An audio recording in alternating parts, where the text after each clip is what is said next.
sa atong buhi nga Dios, no?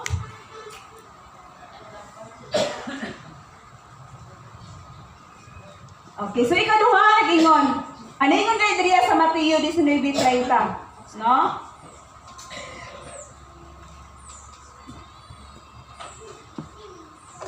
Ngayon siya, apan daghan sa nag-una karon maulahi og daghan sad na ulahi karon nga mahiuna. So ningon gani ko nga kung nag-bag-o ka, no?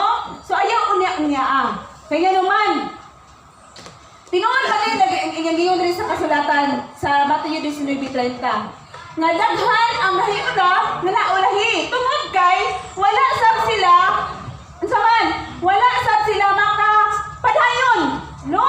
Sumihunong sila, no? Ni siya daghan ang nahiuna nga naulahi tungod kay nituhunong sila sa pagpangalagan. Og daghan sad ang naulahi nga nahiuna tungod kay kining naulahi is tinud-anay man nga nagpag-og gyud siya, no? So ang naulahi nahiuna nahinuon. So bisan pa mga kaigsuonan kita daan ta nga nangalagad or kinindahan maging mga tigulang diri nga nagpadayon pero blessed kayo sila nga nagpadayon sila sa ilahang pagpangalagan, no? So buot pasabot mga kaigsuonan nga magpadayon kita nga magmausabon sa atong pagpangalagan. Amen. Okay. Ikaduha na ingon diri. Obeying God's words. No? Obeying God's words, no? Ang pagsunod sa pulong sa Dios. No? Importante kayo na yung pagsunod sa pulong sa Dios, no?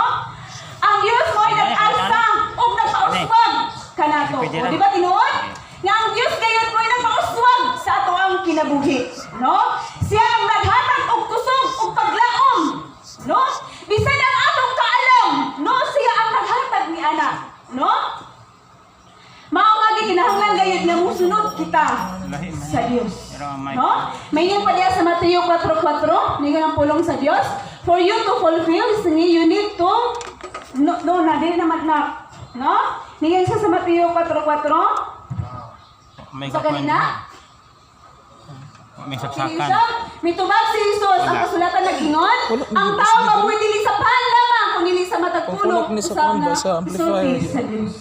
Subot pasabot mga kaigsunan nga ang pulong gayon maoy kanang makapagbuhi, no?